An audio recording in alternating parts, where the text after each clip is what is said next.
ఈ రోజు నేను మీ అందరికి కొంచెం క్రేజీగా ఉండే చిప్స్ తయారు చేసి చూపిస్తాను. బంగాళదుంప చిప్స్ అనుకోకండి, బంగాళదుంప చిక్కు తీసిన తర్వాత తొనలు వస్తాయి కదా, సో ఆ తొనలతో చేసిన చిప్స్ అన్నమాట. ఫస్ట్ ఆ తొనల్ని తీసుకొని 4-5 సార్లు బాగా వాష్ చేసుకొని పక్కన పెట్టి ఆరబెట్టుకోవాలి.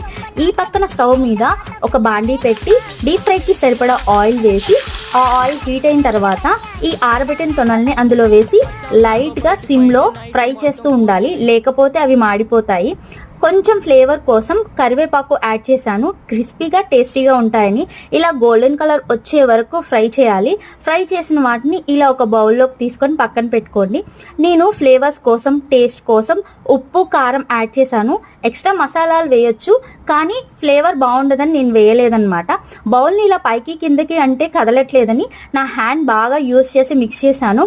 ఒకటి పెట్టుకొని తిన్నాను, నిజంగా బంగాళదుంప చిప్స్ లాగే అనిపించాయి. మీరు కూడా తప్పకుండా ట్రై చేయండి.